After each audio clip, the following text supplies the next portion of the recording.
अनधिकृतच नाही हे. त्यांच्याकडे कुठल्याही प्रकारचं नोंदणी प्रमाणपत्र नोंदणी का नाही केली? त्यांना संविधान मान्य नाहीये, संविधान मधले नॉर्म्स त्यांना मान्य नाहीये, संविधानाच्या दायऱ्यामध्ये राहून त्यांना काम करायचं नाहीये. संघटना त्यांनी त्यांच्या स्तरावर स्थापन केलेली आहे. आमची तर याच्या माध्यमातून मागणी असायला पाहिजे की त्यांच्याकडे एवढी प्रॉपर्टी कुठून आली, आधुनिक शस्त्र कुठून आले. छत्रपती संभाजीनगर शहरातील एका महाविद्यालयामध्ये गेल्या 10 तारखेला RSSची जी नोंदणी मोहीम होती, सदस्य नोंदणी मोहिमेला आंबेडकरी कार्यकर्त्यांकडून विरोध करण्यात आला. वंचित बहुजन आघाडीचे ते कार्यकर्ते आहेत, त्यांच्याकडून हा विरोध करण्यात आला होता. त्यानंतर आपण जर पाहिलं तर छत्रपती संभाजीनगर शहरामध्ये मोठा वादंग आंबेडकरी वर्सेस RSS असा पाहायला मिळत आहे. आणि आपल्यासोबत ज्या प्रथम पहिल्या दिवशी ज्याने विरोध केला ते वंचित बहुजन आघाडीचे कार्यकर्ते, आणि आपण जर पाहिलं तर त्या ठिकाणी तुम्ही गेला होता. पण नेमकं काय प्रकरण झालं होतं आणि तेवढं एवढं तुम्ही आक्रमकता का दिसून आला त्या ठिकाणी? मी त्यामध्ये सुरुवातीला आक्रमकता नाहीये. मी व माझे सहकारी ज्यावेळेस त्या ठिकाणी पोहोचलो, आम्ही एकदम शिस्तप्रिय आणि शांतीने त्यांना विचारलं की या ठिकाणी काय चालू आहे. त्यांनी आम्हाला व्यवस्थित आधी सांगितलं की या ठिकाणी राष्ट्रीय स्वयंसेवक संघाची सदस्य नोंदणी चालू आहे. त्याच्यानंतर त्यांना विचारलं आम्ही की तुमच्याकडे परवानगी आहे का या कामाची. तर एकाने हो बोलला पहिले, आणि मग हो बोलल्याच्या नंतर आम्ही सिक्युरिटी गार्डच्या माध्यमातून कॉलेज प्रशासनाला बाहेर बोलवलं. मग आम्ही कॉलेज प्रशासनाला भांडत असताना की बाबा तुम्ही यांना परवानगी का दिली. त्याच्यानंतर कॉलेज प्रशासनाने सांगितलं की आम्ही यांना कुठलीही परवानगी दिलेली नाही.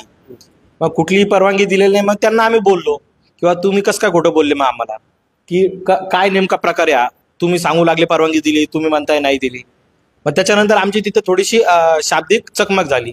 शाब्दिक चकमकीच्या नंतर आम्ही कॉलेज प्रशासनाला बोललो की तुम्ही यांच्यावर कारवाई करा, यांना इथून उठवा.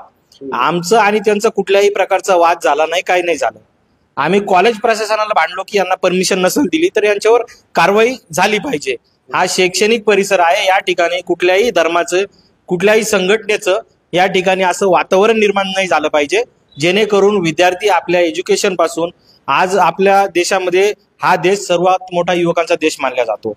आणि या सर्वात मोठ्या युवकांच्या देशामध्ये या युवकांना जर धर्मांध शक्तींनी जर जखडून घेतलं, आज त्यांचा सुरुवातीचा काळ असतो जे कॉलेज शाळांमध्ये जे विद्यार्थी असतात, अशा कॉलेज आणि शाळेच्या त्यांच्या जीवनामध्ये आपण त्यांच्या डोक्यामध्ये कुठला धर्म पेरत असतो तर हे देशासाठी हानिकारक आहे. याच्यासाठी आपण कॉलेज प्रशासनाला सांगितलं की हे तुम्ही थांबवलं पाहिजे. एवढीच घटना त्या ठिकाणी घडलेली घटना झाली होती. मात्र आपण जर पाहिलं तर डाव्या असतील किंवा आंबेडकरी संघटना असतील किंवा उजव्या संघटना असतील, ज्यांच्या विद्यार्थी संघटना असतात, आणि ह्या संघटनेच्या सदस्य नोंदणी तुम्ही आतापर्यंत पाहण्यात आलेले. RSSची अशी अगोदर कधी नोंदणी बघितली होती का? तुम्ही बोलतानाच सांगितलं की विद्यार्थी संघटनेच्या नोंदणी अभियान आपण पाहिलेले आहेत. नक्कीच असू शकतात ना.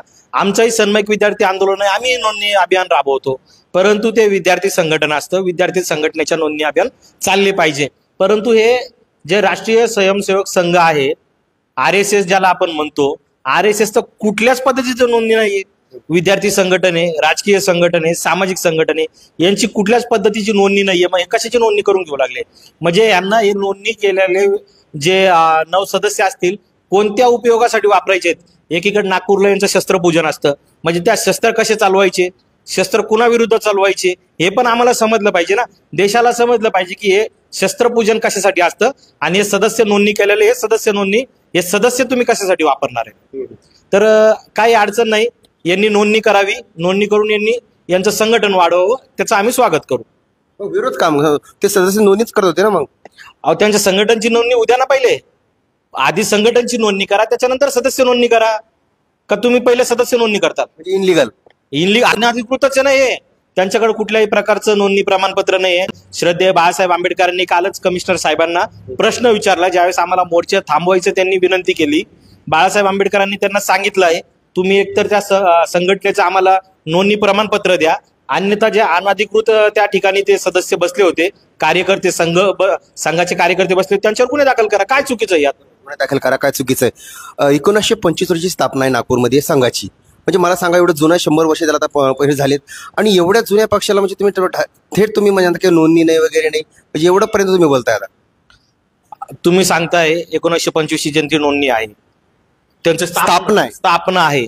परंतु स्थापना आहे तर आपल्याच प्रसिद्धी माध्यमांच्या माध्यमातून त्यांना प्रश्न विचारला पाहिजे होता. आतापर्यंत जे मोहन भागवतांच्या बाईट येतात सरसंघचालक आहेत की तुम्ही आजपर्यंत नोंदणी का नाही केली. त्यांना संविधान मान्य नाहीये, संविधान मधले नॉर्म्स त्यांना मान्य नाहीये, संविधानाच्या दायऱ्यामध्ये राहून त्यांना काम करायचं नाहीये. संघटना त्यांनी त्यांच्या स्तरावर स्थापन केलेली आहे. आमची तर याच्या माध्यमातून मागणी असायला पाहिजे की त्यांच्याकडे एवढी प्रॉपर्टी कुठून आली, आधुनिक शस्त्र कुठून आले.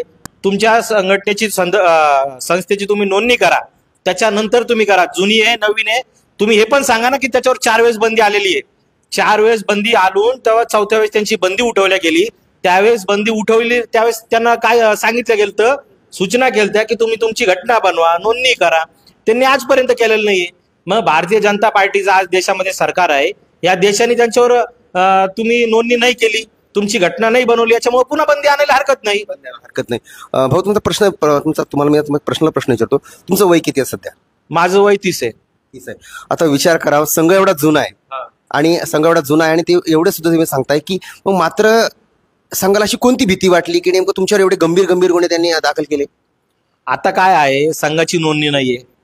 आजपर्यंत 10 तारखेच्या आधीपासून पर्यंत आपण पाहिलं तर सोशल मीडिया माध्यम असेल किंवा माध्यमांच्या माध्यमातून असेल, संघ हा चर्चेत नव्हता आणि संघाची लायकी पण नाहीये तेवढी की तो चर्चेत असावा. आज आपण त्यांच्यावर बंदी आणा म्हणतोय, त्यांच्यावर बंधनं आणा म्हणतोय, तेव्हा कुठं संघ चर्चा होत आहे याच्यावर. याच्या मागं आपल्याला माहिती आहे सत्ताधारी पक्ष उभा आहे, तर याच्या माध्यमातून त्यांचं काहीच नाहीये. संघाचे वय नका सांगू तुम्ही, संघाचे कार्य इथं आम्हाला मोजून दाखवा. संघाचे कुठले कार्य आहे, देशासाठी काम सांगता, काय काम केलं हो देशासाठी? शस्त्राचं पूजन तुम्ही देशासाठी करतात का? इथं बॉम्ब स्फोटामध्ये तुमचे नाव आहे, ते देशासाठी होतं का? बॉम्ब तुम्ही घरात बनवू लागले. नेमकं करायचं काय या संघाला हे समोर आलं पाहिजे. त्याच्यानंतर संघावर चर्चा होणं महत्वाचं आहे. पुन्हा मी तुम्हाला त्याच मागे थोडं प्रश्नाकडे घेऊन जातोय. नेमकं मग मला सांगा की या सदस्य नोंदणी या अगोदर तुम्ही कधी सदस्य नोंदणी अशी बघितली नाही, पण नेमकं काय उद्देश असं अशा नोंदणीच्या माध्यमातून नेमकं येणाऱ्या मनपाच्या निवडणुका नेमकं काय संभ्रम काय हा करायचं काय असेल नेमकं हे याच्यात माध्यमातून? याच्यामध्ये काय आहे, याच्या आधी आपण नोंदणी अभियान नाही पाहिलेले. एबीव्हीपीचे नोंदणी अभियान बघितले, भाजपचे नोंदणी अभियान पाहिले, पण RSS कधी रस्त्यावर आपल्याला दिसलं नाही नोंदणी अभियान करताना. आता RSS ला 100 वर्ष पूर्ण होत आहेत असं सगळे म्हणतायत. आमच्यासाठी त्यांचं वय किती आहे हे महत्वाचं नाहीये, आमच्यासाठी त्यांचे कार्य महत्वाचे आहेत. त्यांचं कुठलंही कार्य नाहीये, त्यांच्यावर बॅन आलं पाहिजे. हे देशाच्या हितासाठी चांगलं आहे. आणि त्यांचे अभियानही 100 वर्ष झालेत. हिंदू राष्ट्र करायचंय, हिंदू राष्ट्र करायचंय. हा देश फक्त हिंदूंचाच आहे का हिंदू राष्ट्र करायला? या देशात मुस्लिम राहत नाहीत, शीख राहत नाहीत, ईसाई राहत नाहीत, बौद्ध राहत नाहीत. हा देश संविधानाने चौकटीत बांधलेला आहे. तर या देशामध्ये सगळ्यांना आपल्याला सुखाने राहायचं आहे. त्याच्यामुळं अशा संघटनेवर बंदी आणणं खूप गरजेचं आहे. हिंदू राष्ट्र त्यांना 100 वर्ष झालेले आहेत, त्याच्यामुळं हे उद्रेकी बाहेर येत आहेत. तर यांना जागीच आपण ठेचलं पाहिजे. याची योजना देशवासियांनी, आंबेडकरवाद्यांनी, लोकशाहीवाद्यांनी केली पाहिजे. याचं नियोजन आपण केलं पाहिजे. बरोबर आहे. पण मला सांगा की संघाची आतापासूनच नाहीये, म्हणजे मग फार जुनी मागणी आहे संघाला की बाबा संघावर बंदी घाल, आणि बंदी सुद्धा घालण्यात आलेली आहे. पंडित जवाहरलाल नेहरू यांच्याकडून ती बंदी उठवण्यात सुद्धा आलेली आहे. मग मला सांगा ही मागणी होत आहे, मग त्याची पूर्तता का होत नाही नेमकं? मग कारण काय, शक्ती संघात जास्त आहे का? मग संघाची शक्ती नाहीये, याच्यामध्ये फक्त सोंग घेते ते लोक. काँग्रेस असेल, राष्ट्रवादी असेल, शिवसेना असेल, आज देखील कुणीही उघडपणे त्यांना बोलायला तयार नाहीये. नुसतं बोलतात बंदी आली पाहिजे, बंदी आली पाहिजे. अरे बंदी अशी ऑटोमॅटिक येईल का? त्याच्यासाठी कृती कार्यक्रम आपल्याला घ्यावे लागतील. आज देशामध्ये एकमेव नाव आहे जे श्रद्धेय बाळासाहेब आंबेडकर, त्यांच्या विरोधात आज तुमच्या बातमीच्या माध्यमातून मला सांगा की आजपर्यंत संघाच्या कार्यालयावर किती जणांनी मोर्चा काढला? नुसतं हे सोंग घेतात की आम्हाला यांच्यावर बंदी आणायची, परंतु या आतून सगळे मिळालेले आहेत, यांना कुठली बंदी आणायची नाहीये. यांच्या विरोधात देशामध्ये एकच माणूस लढतोय, ते श्रद्धेय बाळासाहेब आंबेडकर आहेत. पुन्हा श्रद्धेय बाळासाहेब आंबेडकर लढताय तुम्ही सांगितलं. आता मी तुम्हाला एक पुन्हा उद्या तुमचा मोर्चा आहे, या मोर्चा संदर्भात तुम्हाला प्रश्न करतो की तुमची परवानगी नाकारण्यात आली आणि तुम्ही आंदोलन करण्यासाठी ठाम आहात. नक्कीच. मला सांगा, संघाचं कार्यालय कलेक्टर ऑफिस आहे का? संघाचं कार्यालय CP ऑफिस आहे का? संघाचं कार्यालय एखादं तहसील आहे का? का नाकारायची परमिशन तिथं? ज्या संघटनेची नोंदणी नाही त्याच्या कार्यालयावर तुम्ही आम्हाला जायला, आणि आम्ही आमच्या ऍप्लिकेशन मध्ये लिहून दिलंय आम्ही शांततेय, आम्ही गौतम बुद्धाचे पाईक आहोत, आम्ही त्यांच्या पावलावर पाऊल ठेवून काम करणारे लोक आहोत, शांतिप्रिय शिस्त पद्धतीने आमचा मोर्चा असणार आहे. का परवानगी नाकारायचं कारण काय? शासनाने लिहून द्यावं आम्हाला की असे असे कारण आहेत, त्याच्यामुळे तुमची परवानगी नाकारण्यात येत आहे. संघाची नोंदणी नाहीये, त्यांच्या कार्यालयावर एखादी बिल्डिंग आहे, ती वास्तव आहे, ती काय अडचण आहे तिथे जायला? काय काढावं मग त्याच्यामध्ये? कारण RSS विचारधारा आहे ना, विचाराने लढले पाहिजे. मग मग तुम्ही आता सांगितलं की फक्त ती बिल्डिंग आहे, मग त्यावरती मोर्चा का? मग आपण ज्या पद्धतीने म्हणतोय की ती एक बिल्डिंग आहे, बरोबर आहे, पण एक त्यांचं सिम्बॉल तिथं तयार झालेलं आहे. जसं तुम्ही सांगताय 100 वर्ष काय नसतं. 100 वर्ष त्यांचं काम किती आहे हे मोजलं पाहिजे.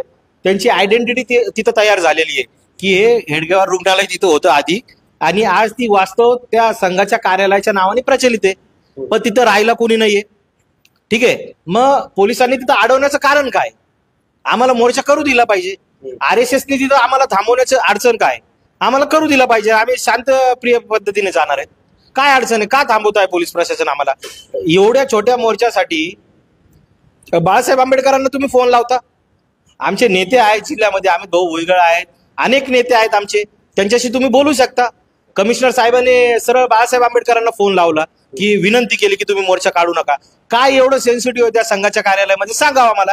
का तिथं आणखीन बॉम्ब घडवण्याची प्रक्रिया चालू आहे? बॉम्ब बनवतात का तिथं? लोकांना पाहू द्या ना.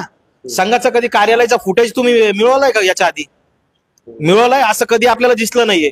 मग जाऊ द्या मोर्चा, येऊ द्या न्यूज मध्ये संघाचं कार्यालय, काय अडचण आहे? मला पुन्हा एक प्रश्न करा की RSSला विरोध काही पहिल्यांदा नाहीये. डॉक्टर बाबासाहेब आंबेडकर मराठवाडा विद्यापीठामध्ये या अगोदरही आक्रमक आंदोलन झाली. अनेक तुम्ही स्वतः त्याच्यात सहभागी झालेले होते आणि अनेक तुम्ही ती कार्यक्रम उधळून सुद्धा लावण्यात आली ती विद्यापीठामधली. मात्र ह्या छोटासा प्रसंग आणि यावरती म्हणजे एवढा मोठा प्रोपगंडा केला जातोय आणि मोठे मोर्चे काढले जात आहे. नेमकं हे संभ्रम कळत नाहीये. म्हणजे आंबेडकर जनता सुद्धा संभ्रमात आहे. आंबेडकरी जनता कुठंच संभ्रमात नाहीये, क्लिअर आहे. याच्या आधी जे विद्यापीठात आपण आंदोलन हाणून पाडले आहेत ते ABVP संघटनेचे होते. विद्यापीठ शैक्षणिक परिसर आहे, तिथं ABVP संघटनेने जे काही कृत्य केले त्यांना जोडून काढलेलं काम आपण केलेलं आहे. त्याच्यातही आमच्यावर गुन्हे दाखल आहेत. गुन्हे दाखल करायचं काही नवीन नाहीये, तर ते ABVPचं काम होतं. परंतु तुम्ही ज्या पद्धतीने म्हणताय तो छोटीशी घटना आहे. या देशामध्ये कृती कार्यक्रम RSSच्या विरोधात कुणीच दिलेला नाहीये. वंचित बहुजन आघाडीच्या माध्यमातून, वंचित बहुजन आघाडीच्या कार्यकर्त्यांनी म्हणजे आम्ही माझ्या सहकार्यांनी त्यांना कृती कार्यक्रम देण्याचं काम केलेलं आहे.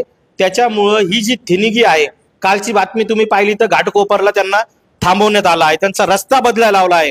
ही थिणगी आता थिणगी राहिली नाही तर ही मशाल बनलेली आहे. औरंगाबाद छत्रपती संभाजीनगर मधून त्याची सुरुवात झाली आणि देशभरात थिणगी पेटली गेलेली आहे. हा वनवा आता झालेला आहे आणि RSS या देशातून हद्दपार केल्याशिवाय वंचित बहुजन आघाडी व श्रद्धेय बाळासाहेब आंबेडकर थांबणार नाहीत. म्हणजे असं म्हणता येईल की अनेक आतापर्यंत अनेक जे मोर्चे जे आहेत ते छत्रपती संभाजीनगर सुरुवात झाली आणि ते पण महाराष्ट्रभर पेटले, म्हणजे देशभर पेटले. म्हणजे हा देखील आता की बाबा की जो वंचितचा जो आता सध्या तो अजेंडा किंवा वंचितने जे पुकारलेला आहे, म्हणजे हे देखील पूर्ण देशभर जाईल आता. नक्कीच गेलेला आहे, जायची गरज नाहीये. मला मुंबईहून साधा हरियाणाहून मला मेसेज आलेला आहे की आम्ही उद्याच्या मोर्चासाठी हम आने वाले कल के प्रोटेस्ट केली आहे. तर मग आता आम्हाला चिंता पाहिजे, आम्ही त्यांचं नियोजन करतोय की ते थांबतील कुठं, येतील कसं, या सगळ्या गोष्टी. म्हणजे हा राज्याचा प्रश्न राहिलेला नाही, हा देश पातळीवर गेलेला मुद्दा आहे आणि हा वनवा आता पेटल्याशिवाय राहणार नाही.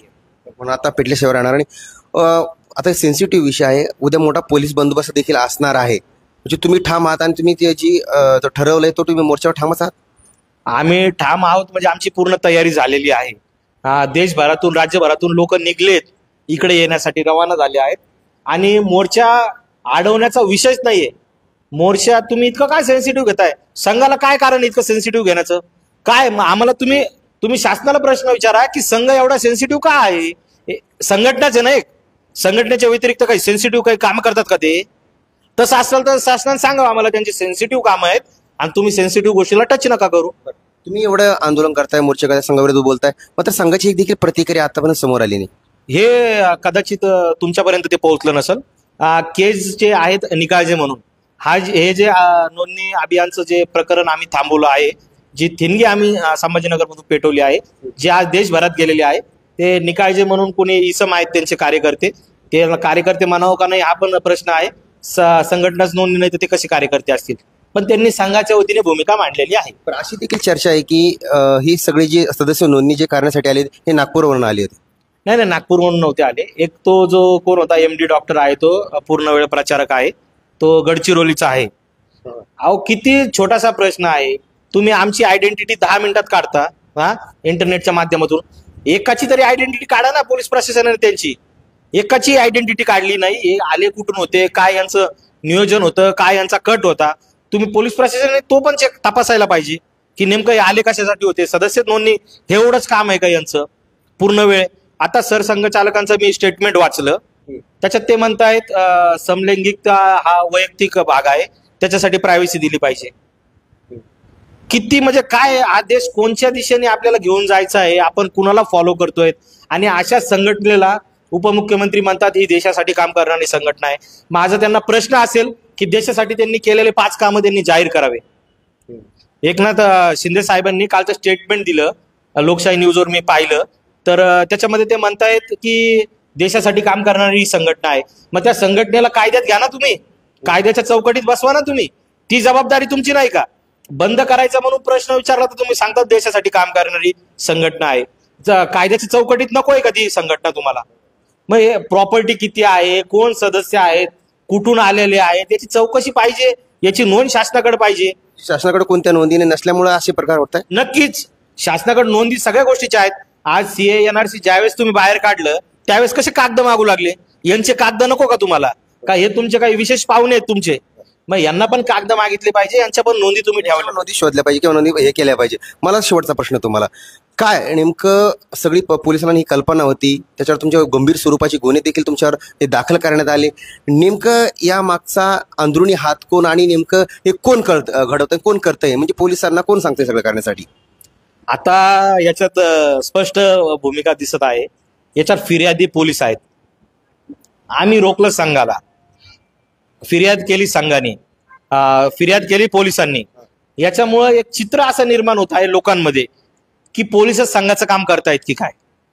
आम्ही आता आपल्या दोघांचे वाद झाले तर तुम्ही फिर्याद करता ना, तुमचं काही ऑब्जेक्शन नाही, पोलिसांचं ऑब्जेक्शन आहे. जर तुम्ही तक्रार केली असती तर तिथं समजलं असतं की या ठिकाणी असा असा व्यक्ती आहे. पोलिसांच्या वेशात संघ असं तुम्हाला म्हणायचं साहजिक आहे. हे लोक म्हणू लागले, सगळ्या लोकांमध्ये ही चर्चा आहे पोलिसांनी का गुन्हे दाखल केले, त्यांच्यावर प्रेशराईज झालं, त्यांचं सीड्या आम्ही निवेदनामध्ये दिलंय ना. यादव मॅडमचे किंवा वेदांतनगर पोलीस स्टेशनच्या सगळ्या पोलीसवाल्यांचे 10 तारखेपासून ते 18 तारखेपर्यंतचे सर्व सीडीआर तपासण्यात यावे. स्पष्ट क्लिअर चित्र होऊन जाईल की कुणाचे फोन आले, कुणाच्या सांगण्याहून तुम्ही गुन्हे दाखल केले. आज माझी जामीन करायचा वेळ आलेला आहे, तर याच्यामध्ये पोलीसच म्हणतंय की थोडंसं थांबा, वेट अँड वॉचची भूमिका घ्या, आम्ही काही सेक्शन काढणार आहोत. आता हे बोललं नाही पाहिजे, मी पण सांगतोय काही अडचण नाही. तुम्ही सेक्शनच असे लावले की ते नव्हते. सशस्त्र हल्ला, माझ्या हातात कोणतं शस्त्र होतं? व्हिडिओमध्ये दिसतंय ना. सशस्त्र हल्ला मी चढवला कसा, कट रचला, लोक जमा केले. आपण बाहेर थोडं चर्चा करायला लागलो की लोक जमा होतात. लोक कसे मी जमा करणारे? शस्त्र कुठं होते माझ्या हातात? कोणत्या समाजाला मी वाईट बोललो? एका समाजाचं मी नाव घेतलेलं आहे का कोणत्या? म्हणजे पोलीस कोंडी सापडले असं वाटतं? पोलीस कोंडी सापडलेत. न्यायालयात त्यांना वकिलाच्या माध्यमातून, कोर्टाच्या माध्यमातून, न्याय व्यवस्थेच्या माध्यमातून त्यांना सांगण्यात येईल. श्रद्धेय बाळासाहेब आंबेडकरांनी भूमिका घेतली आहे. ज्यांनी गुन्हा दाखल केला आहे त्यांच्यावर अॅट्रॉसिटी अंतर्गत गुन्हा नोंद झाला पाहिजे. जातीय भावनेतून नोंद केलेला माझ्यावर हा अनधिकृत गुन्हा आहे. नक्कीच या ठिकाणी जर पाहिलं तर आपण आता हा महत्वाचा विषय आहे, कारण की उद्या वंचित बहुजन आघाडीचा संघाच्या कार्यालयावरती मोर्चा आहे. नेमका हा मोर्चा जो आहे आता कशा पद्धतीनं पार पडेल किंवा पोलीस काय भूमिका घेईल, किंवा जे राहुल मक्कासरे जे आहे त्यांच्यावर जे गुन्हे दाखल करण्यात आले गंभीर स्वरूपाचे, हे पोलिसांनी मागे घेतील का, हे देखील तेवढं पाहणं आता महत्वाचं ठरणार आहे. स्टोरी.com साठी मी देवराळे, छत्रपती संभाजीनगर.